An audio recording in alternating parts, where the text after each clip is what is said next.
La femme sage bâtit sa maison. Pour pouvoir arriver à stabiliser ta maison, avec une belle famille qui ne t'a jamais voulu. Comment tu commences ça? Tu vas commencer ça comment? Avec une belle-mère qui a trouvé sa part de rival en toi, et dès qu'elle arrive dans la maison de son fils, il faut qu'elle entre dans la chambre de son fils, qu'elle dise que tu n'as pas bien rangé les affaires de son fils, que tu ne prends pas soin de son fils, comment nous les femmes nous pouvons gérer ce genre d'affront? Quand la femme commence il y a une multiplication, dont la femme commence à mettre au monde des enfants, les charges augmentent. Même si la maman, la jeune maman, met les enfants à la mamelle, il n'y a pas de problème. C'est bon. Mais il y a toujours un petit rhume, il y a toujours quelqu'un dans la famille qui a besoin de quelque chose, que ce soit la belle famille ou la famille. Donc tout cela et le quotidien, c'est la vie d'un couple. Quand maintenant l'homme travaille, il ramène son salaire à la maison, nous devons être des femmes vraiment, vraiment économes et des femmes conscientes, des femmes qui font tout pour garder dans leur esprit que ce sont elles qui font tourner la maison. Et la maison ne doit manquer de rien. Quand c'est l'homme qui ramène tout. Et nous devons donc faire très très attention. Même si l'homme a ramené 2000, même s'il a ramené 1000 francs, même s'il a ramené 100 francs, c'est ce qu'il a pu ramener. Donc nous devons faire attention. Quand il prend, il remet cela entre nos mains. Nous nous asseyons, nous commençons à réfléchir. Avec 100 francs, comment cette maison je peux faire tourner cette usine qui est notre maison pour qu'on puisse manger. Et en général, les hommes ne se gênent pas, ils disent, comme tu vois là, cet argent c'est pour 2 jours, c'est pour 3 jours.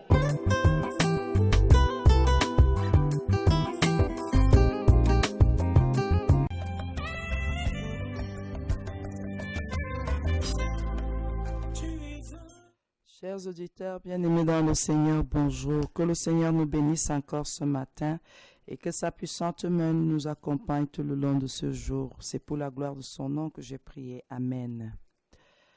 Bien-aimés dans le Seigneur, nous sommes des nés de Dieu.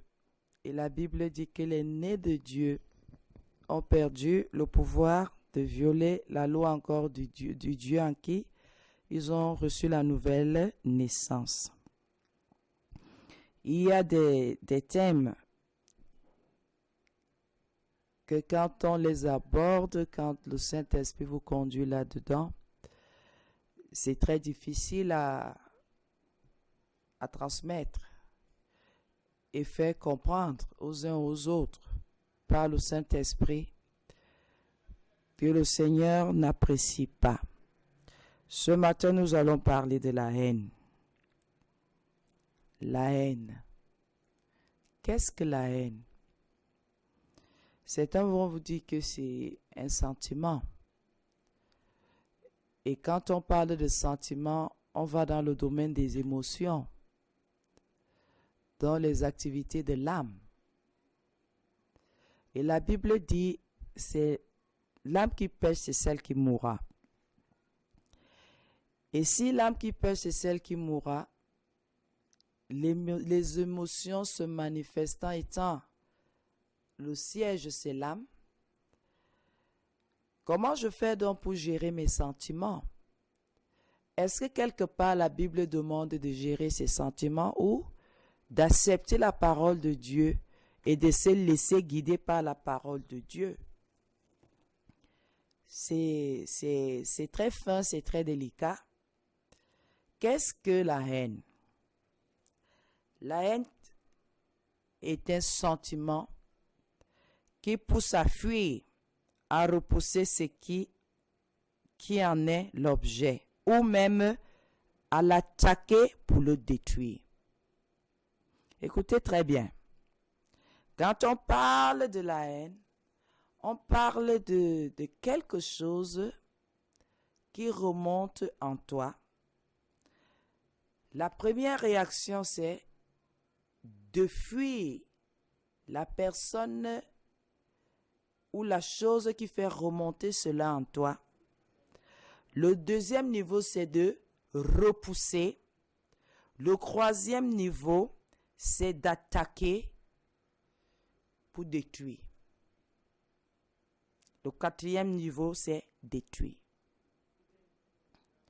Écoutons attentivement.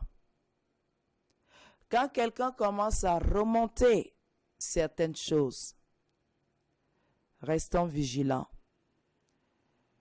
Parlons. Réveillons à cette personne quelque chose de vivant venant du Seigneur. Nous devons faire attention. Parce que si tu commences, toi, à fuir quelqu'un qui dit qu'il ne t'aime pas, c'est que la haine est remontée en toi. Écoutez très bien. Parce qu'il ne faudrait pas que les sentiments ou les émotions ou les réactions ou les attitudes des autres viennent nous pousser du côté où nous on ne veut pas. On commence à réagir comme Dieu n'aime pas. Sentiment qui pousse, c'est quelque chose qui agit en toi. Et maintenant, ça te pousse à faire quoi? À fuir. Qu'est-ce qui te fait fuir?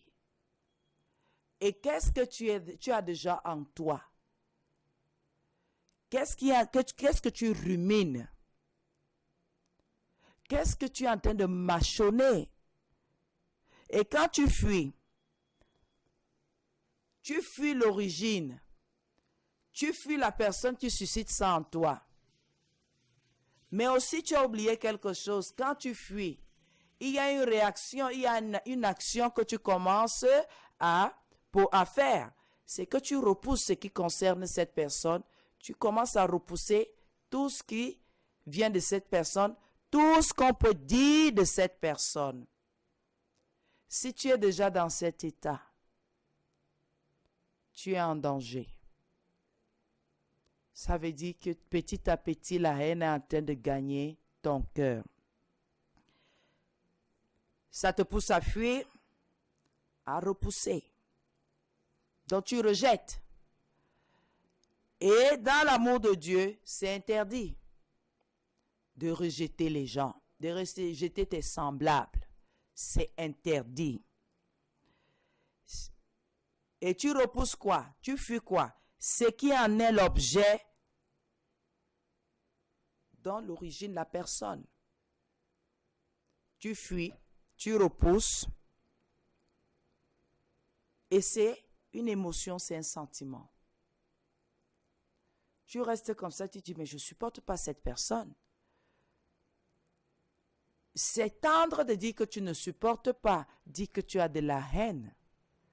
Parce que si tu arrives déjà à repousser cette personne, à l'éviter, à fuir, c'est la personne qui te haït, c'est à elle de te fuir.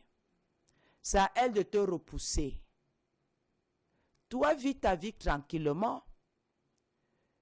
Où est ta liberté? Nous sommes dans un pays de gloire. Comment tu peux limiter tes actions, ta vie à un autre être humain? Est-ce que c'est Dieu? Vis ta vie. Maintenant, tu vois quelqu'un, tu baisses la tête, tu vois quelqu'un, tu changes de route. Vous racontez des histoires. Je continue mon chemin. C'est toi qui ne m'aimes pas. C'est l'autre qui ne t'aime pas. Que cette personne-là se détourne de ton chemin. C'est ton chemin, ce n'est pas son chemin. Bien-aimé, on ne joue pas avec ça. C'est l'autre qui dit qu'il a de la haine, il ressent de la haine pour toi, c'est à lui de changer de chemin. C'est à lui de dire du mal de toi. C'est à lui de salir ta réputation. C'est à lui de ternir ta réputation. Tu n'as pas le droit de faire les mêmes choses que cette personne. Non, ça veut dire que toi aussi en retour, tu as de la haine. Tu as ce sentiment-là qui te pousse à fuir, à repousser. Non. Ce qui t'anime, ce qui est en toi, n'est pas contagieux. Bien-aimé, il y a des situations que chacun a déjà dû vivre ici-bas. Toi, tu sais que la liberté, c'est la liberté. Ce n'est pas le libertinage. Mais quelqu'un veut venir poser un jalon à ta liberté. Donc, dis que voici tes limites. Ben non. Ce n'est pas à toi de me donner des limites. La parole de Dieu me donne déjà des limites. La parole de Dieu me discipline déjà. Mais s'il faille que quelqu'un vienne m'imposer de réagir comme quelqu'un qui a de la haine, vous racontez des histoires. Et plusieurs personnes se retrouvent dans cet engrenage sans savoir comment ils ont eu accès à ça. Je dis non. Et non, et non encore. C'est inadmissible, ça n'existe pas. Personne n'a le droit de te faire ce que tu ne veux pas. Personne n'a le droit. Je dis personne. Si quelqu'un est animé de ses sentiments, qu'il vive avec ces sentiments-là, qu'il vive dans ces émotions-là, c'est son problème, chacun est libre. Mais que cette personne, par son attitude, ne vous impose pas une façon de vivre. Ce n'est pas ce que Dieu veut. Quelqu'un est dans ses frustrations, quelqu'un est dans ses combats, quelqu'un est dans ses rivalités, quelqu'un est dans la sorcellerie. Il t'amène ça, toi aussi tu commences subitement à poser les actes de sorcellerie. Et c'est la sorcellerie, si on ne t'a pas recruté, si tu n'as pas été initié, tu te retrouves là-dedans. Tu veux te faire manger? Tu veux te faire manger pour rien? Que celui qui connaît la sorcellerie la pratique. Toi, tu ne connais, tu sais rien à ça. Vis ta vie, sois libre. Nous avons une liberté en Christ. Celle-là de ne pas cotiser les sentiments des autres. Nous ne sommes pas des vases de réception de tout genre d'émotions et de tout genre de déchets. Non, ça ne peut pas marcher. Sentiments, émotions qui poussent à fuir. Quelqu'un te fuit, que cette personne te fuit. Et ce n'est pas toi que cette personne est en train de fuir. Comment quelque chose est en toi, toi tu me fuis? La haine est en toi. Tu me fuis, je suis l'objet, tu fuis l'objet de la personne qui est l'origine de ta haine. C'est faux. C'est même un truc que quand quelqu'un connaît, c'est que cette personne-là n'a pas la semence de Dieu. La haine, sentiment qui te pousse à fuir, à repousser ce qui en est l'objet, ou même à l'attaquer. Ou même à l'attaquer pour le détruire. Comprenez donc, il y a deux phases ici.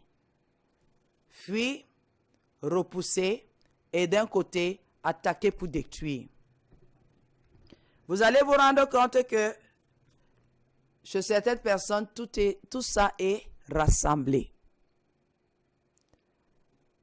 Ils ont cela vous avez ce truc-là qui remonte en vous, ces mauvaises pensées qui remontent en vous, cette amertume qui remonte en vous. Et qu'est-ce que vous faites? Vous dites c'est tel. Maintenant, vous donnez le nom de quelqu'un. Vous désignez maintenant l'objet de votre répulsion, de votre énervement, de votre colère. Quelqu'un se lève et il dit jamais. Dans Proverbe 8, verset 13, qu'est-ce que la Bible nous dit? Proverbe 8, verset 13, il est écrit: la crainte de l'Éternel, c'est la haine du mal.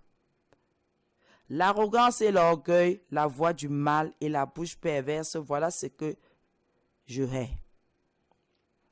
Voilà le début. Ceux qui sont attachés au mal aiment la haine.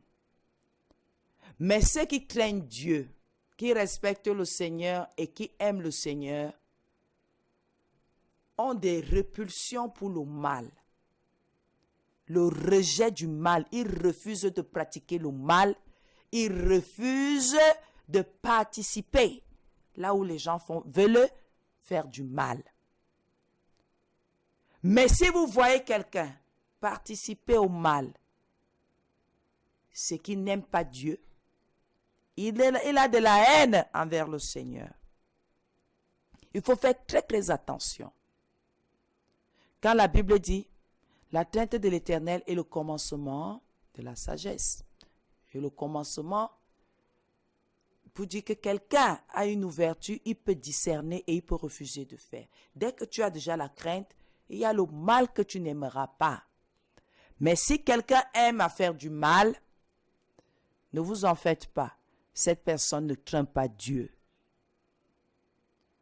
Tous ceux qui aiment entendre là, tel m'a fait, je veux rendre. Tel m'a fait. La motivation de ta vie, c'est de donner des preuves à quelqu'un que il ne t'a pas dépassé, tu vas le dépasser. Non, c'est petit ça. Moi, je dis le vrai défi, c'est qu'on soit les vrais chrétiens. Si ce n'est que pour posséder les possessions, les choses matérielles, les choses financières, c'est petit ça. Vous-même vous dites, tout chemin mène à Rome. Donc, je peux commencer par des voies mauvaises. Je parviens à mes fins. J'atteins mon but matériellement et financièrement. Mais spirituellement, c'est là où moi j'attends les défis. Parce que moi, c'est trop petit. Oh, maison à faire. Oh, voiture à faire. J'ai eu une voiture plus chère. Laissez ça, toutes les voitures roulent. Et elles ont 4 roues et une roue de secours. Donc, il faut laisser. Il n'y a que les poids lourds et les semi-lourds qui sont au-delà de 4 roues. Donc, laissez ça. Si ce n'est que les voitures là, tout en 4 roues. Pour commencer à dire aux gens, laissez. Et nous tous, nous allons au kérosène, nous allons au carburant, nous allons laisser. Pas climatiser ou climatiser, on s'en fiche. Si les vrais défis de nos vies, le vrai, c'est de refuser de pratiquer le mal. Ce n'est pas de te comparer matériellement à quelqu'un. Laissez un peu les gens tranquilles. Ou de dire que votre Saint-Esprit est plus grand que le Saint-Esprit des autres. Laissez. Ce n'est pas ça. Est-ce que tu as la crainte de l'Éternel? Parce qu'il y a des paroles que quand quelqu'un sort de sa bouche, on sait que cette personne connaît la haine. Il y a des attitudes que quand quelqu'un a, on sait que cette personne connaît la haine. Et quand on a donné la définition de la haine, on dit sentiment qui te pousse à fuir et à repousser. Et la deuxième partie, il faut faire très très attention. Ça commence petit, après ça grossit. Une émotion qui te pousse à fuir. Bien aimé, qui peut me faire fuir quoi? Un être humain, je te fuis, qu'il y a quoi? Je change de route, je change de côté de route, je baisse la tête. Parce qu'il y a quoi? Tu viens limiter ma liberté, qu'il y a quoi?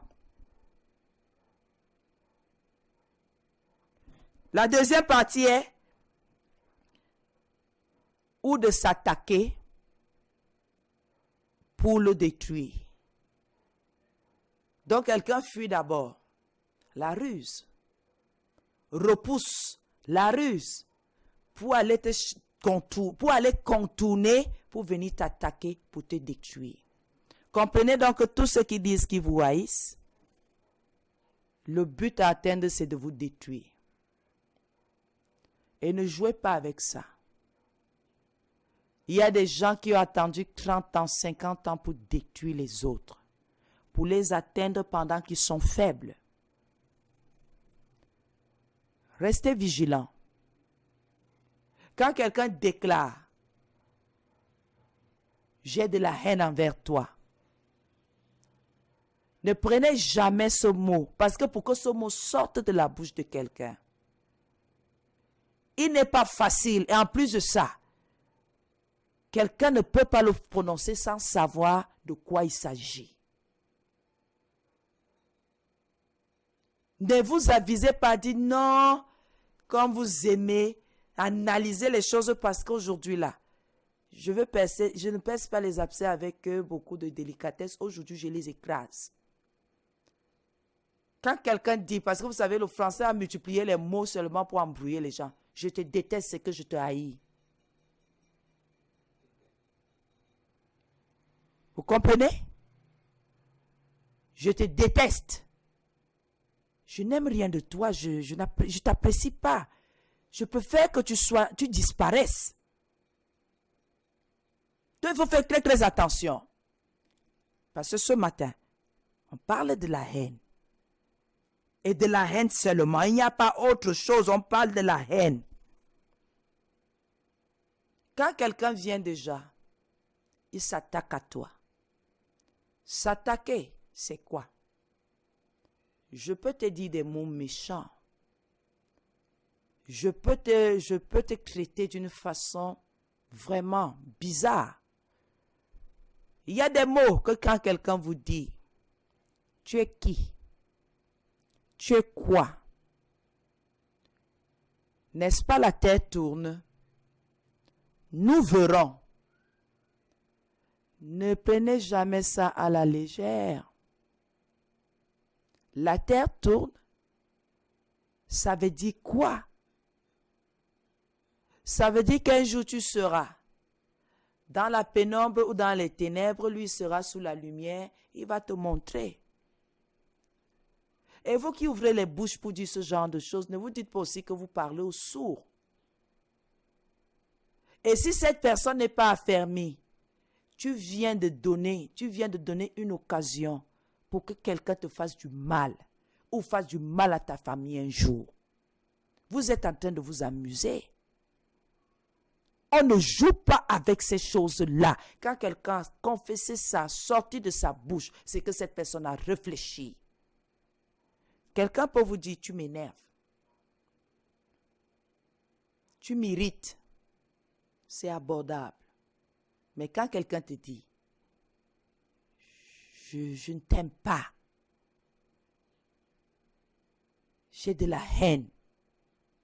Quand j'entends le nom de cette personne, je préfère mourir.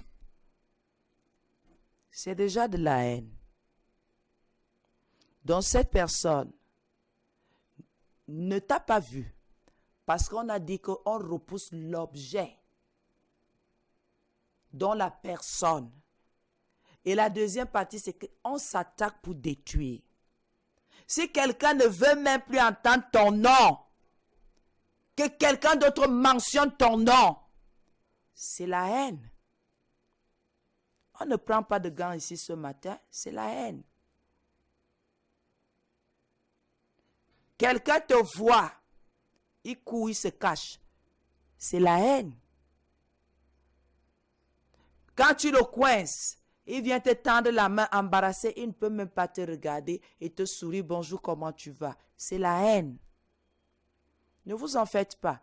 Vous allez dire non, il ne faut pas prendre ça comme ça. Jouez avec les mots, jouez avec vos vies. La haine, c'est la haine. Et vous allez comprendre. Quand la personne s'attaque déjà, c'est que dans la haine, il y a la jalousie. Dans la haine, il y a l'envie. Dans la haine, parce qu'on ne peut pas haïr quelqu'un qui n'a rien. Quelqu'un qui ne t'a pas damé le pion quelque part. Tu ne peux pas porter ce genre de sentiment envers cette personne. Parce qu'en général, vous allez entendre quelqu'un dire, laissez-moi ça. C'est quelqu'un là-bas. Pour dire c'est sans importance. Mais dès que vous voyez les affronts sont quelqu'un vient pour te déstabiliser parce qu'il veut ta place. Parce qu'il veut entendre que lui va te montrer et il va te renverser. Que tu n'es rien. Et quand c'est déjà comme ça, oh, ne parlez rien. Éloignez-vous. Et prenez les dispositions nécessaires pour que quand cette personne-là s'attaquera, que ce soit nul et sans effet.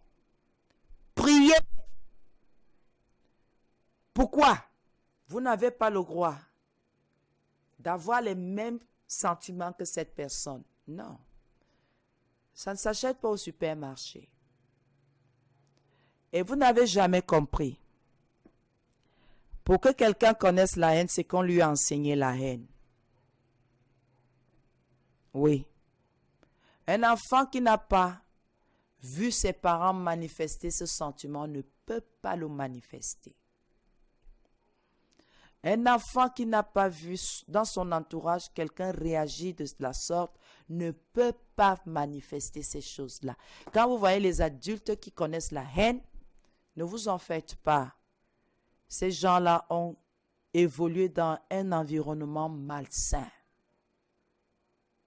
Là où il y avait les querelles, là où il y avait la guerre, là où il y avait les coups bas, là où il y avait les complots. Et on ne faisait pas des complots juste pour les faire. On allait jusqu'à mettre en pratique et atteindre le but. Ne vous gênez pas. Quand vous voyez un homme intriguant, une femme intrigante, ne commencez pas au niveau de cette personne. Cherchez l'origine. Vous allez voir, famille intrigante. Et en général, qu'est-ce qui se passe? La maman, le papa. Si la tante, l'oncle, l'enfant a grandi dans quel genre d'atmosphère? Et qu'est-ce qui prônait dans ces maisons-là? Est-ce les plaintes? Est-ce les combats? Ou on lançait des jurons? Je veux me venger. Parce que tous ceux qui connaissent la haine se vengent. Ils ne savent pas vivre leur vie. Ils font tout par rapport aux gens. Et ils veulent détruire pour montrer qu'ils sont meilleurs. Nous allons dans Proverbe 10, verset 12. Nous avons commencé par la crainte de l'Éternel qui fait quoi? Que quelqu'un, la crainte de l'Éternel, nous étions Proverbe 8, verset 13. La crainte de l'Éternel, c'est la haine du mal. Avoir le mal en horreur. Et on cite quoi? L'arrogance et l'orgueil, la voix du mal et la bouche perverse, voilà ce que je hais. Est-ce que quelqu'un comprend? Tous les arrogants ne sont pas, Dieu n'est pas avec vous. Les orgueilleux, Dieu n'est pas avec vous. La bouche perverse, dans les intrigants, les gens qui racontent des intrigues, Dieu n'est pas avec vous. Il dit que il n'est pas là-dedans. Le mal est en vous. Et vous allez constater quand quelqu'un a une très haute estime de lui-même, et parfois, vous ne savez même pas sur quoi est basé cette estime, sur quel jalon, sur quelle graduation, rien. Mais quelqu'un a du mépris, parce que tous les orgueilleux aiment mépriser. Parce que pour qu'ils soient en avant, même si c'est toi qui l'as aidé à traverser, pour qu'il arrive à l'autre bord, si tu ne fais pas attention, il te jette par le fond, par le pont, il t'écrase alors qu'il n'en a pas besoin. Il y a tellement de choses à faire ici-bas. Pourquoi s'emmerder? Pourquoi pourrir sa vie? Aller à vivre au rythme de quelqu'un et vouloir à tout prix nuire à cette personne. C'est aberrant. C'est terrible. Mais avec tout ce qu'on a.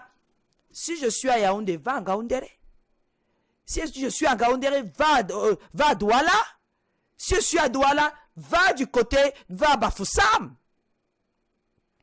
Pourquoi vouloir à tout prix que nos chemins se croisent parce qu'il faut que tu me vois, il faut qu'on se voie, il faut que... Non! Arrêtez un peu ça. C'est malsain. Où est la liberté dans ça?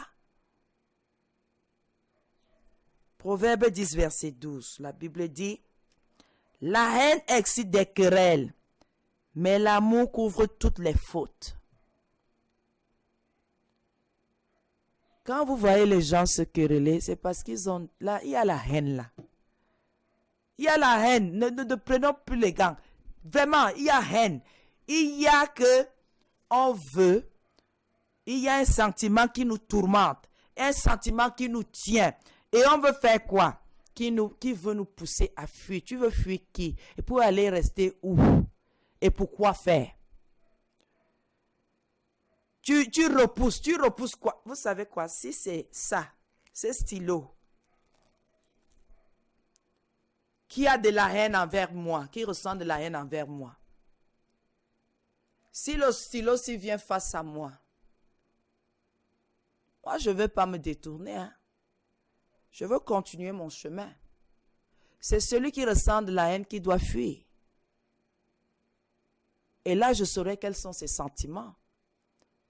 Donc aujourd'hui, nous devons comprendre que nous qui évitons les autres là, c'est la haine qui nous anime. C'est la haine aujourd'hui où on reçoit la délivrance, où on cale là-dedans parce que c'est déjà une gangrène. Je n'ai même pas à baisser ma tête. Ni vu, ni connu. Vous allez voir parfois, parce que vous n'avez pas changé de chemin, quelqu'un vient vous bousculer comme si vous étiez invisible. Pourquoi? Pour exciter les querelles. C'est puéril. C'est enfantin. Est-ce que c'est en me bousculant que tu seras délivré de la haine? Est-ce que c'est en faisant semblant de passer, tu piétines mon pied? Tu appuies. Le genre que tu veux exciter les querelles, tu ne peux pas. Ce qui t'anime va t'animer jusqu'à la mort si tu ne veux pas que Christ t'en délivre. C'est ta part. Ce n'est pas la part de quelqu'un avec ta part. Porte ça en toi et souffre en paix parce que tous ceux qui connaissent la haine ne connaissent pas le bonheur. Ils sont susceptibles, ils soupçonnent tout le monde. Tout le monde, l'autre me veut du mal, l'autre me veut du mal. Personne ne m'aime. Oh, ça a fait... Ah, laissez ça. Laissez. C'est parce que vous-même, vous êtes plein de jalousie, plein d'envie. Et ce que tu ne peux pas posséder, celui qui a ça, tu détestes. Qu'est-ce qui remonte? La haine. Alors que ce n'est pas pour toi que l'autre a pris. Pour toi est là. Prie. Fais confiance à Dieu, tu auras.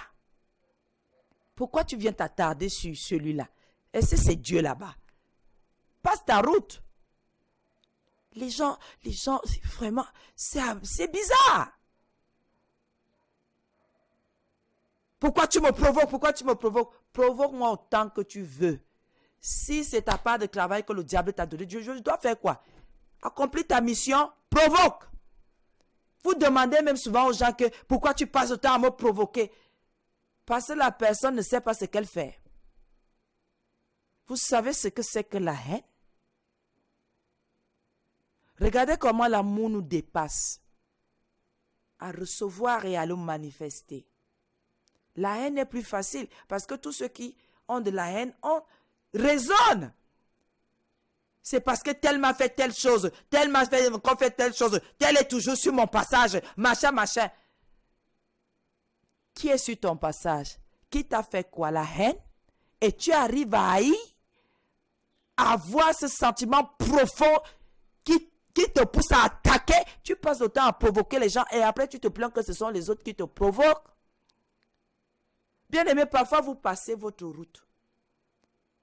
Vous êtes en train d'aller faire votre part de travail ou de commission, je ne sais pas quoi. Vous êtes là, vous êtes en train de réfléchir comment agencer les choses pour que ce soit facile pour vous.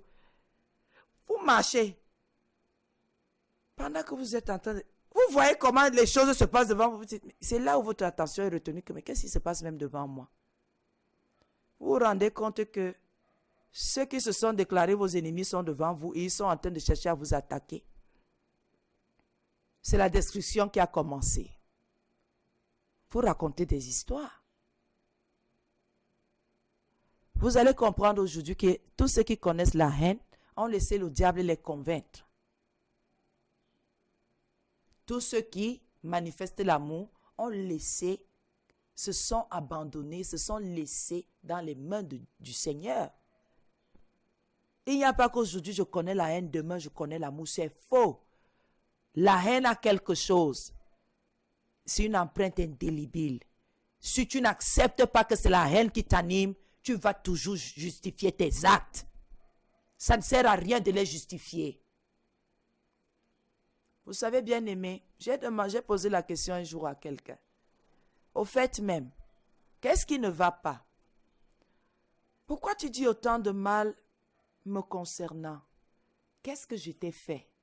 S'il te plaît, dis-moi, si je peux réparer, je vais réparer en commençant à te présenter mes excuses. Je dis, est-ce que tu peux me dire ce que j'ai fait pour te mettre dans cet état?